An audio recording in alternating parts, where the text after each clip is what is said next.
A US-made missile strikes Russian soil just days after President Joe Biden promised a peaceful transition of power. But this is no peace. So who exactly is pushing the U.S. possibly into a hot war with Russia before the Trump administration even takes office? I'm Ben Swann. This is Truth in Media.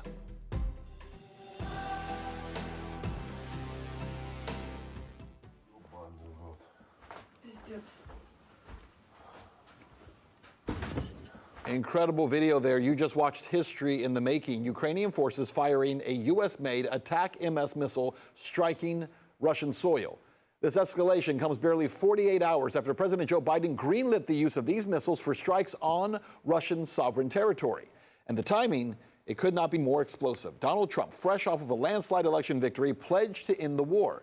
He's already had phone calls with both President Zelensky and Putin in the past, seemingly pushing us closer to peace. Ukrainian President Zelensky stated publicly just days ago that the war would end under this new administration. So why the provocation?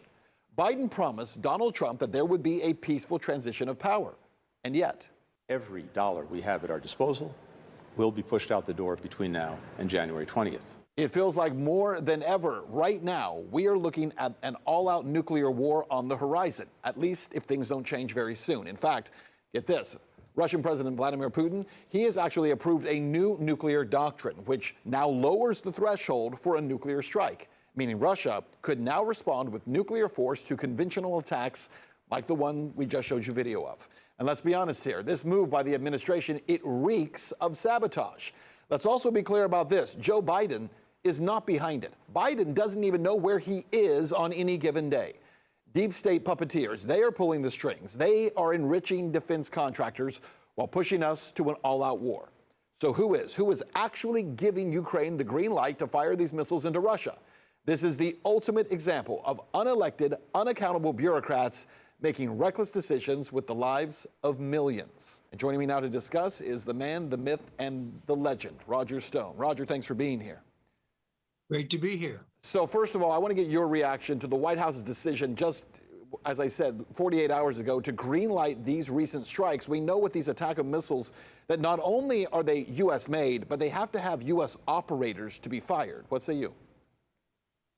Well, you know, Dwight Eisenhower warned us about this. He called it the military-industrial complex. Today we call it the deep state.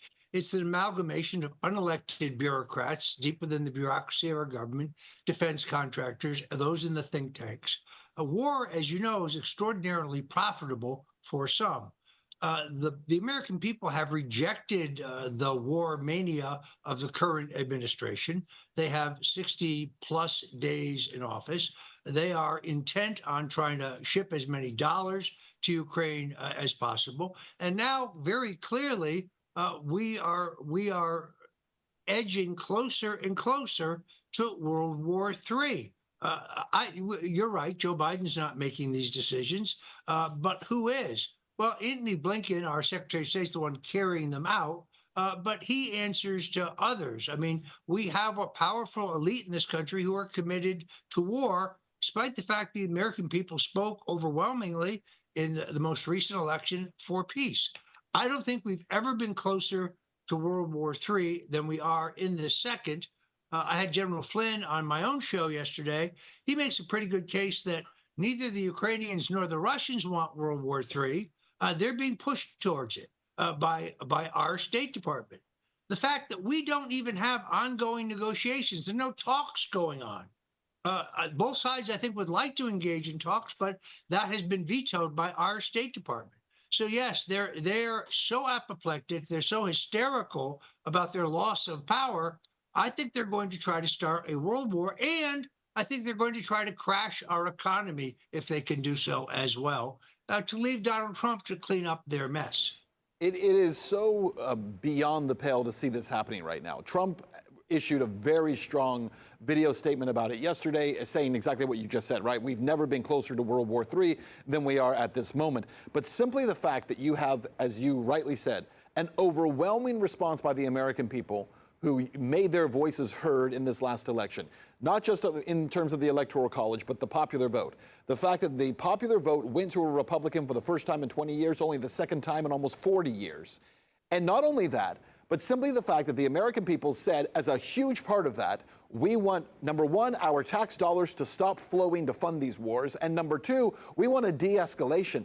To watch the Biden administration and the people who are pulling these strings ramp us up to a level that we have not seen in the entirety of this 3-year war is truly staggering. Again, knowing there's only 60 days, a lot can happen in those 60 days and have not only incredible consequences, but consequences we can't necessarily walk back.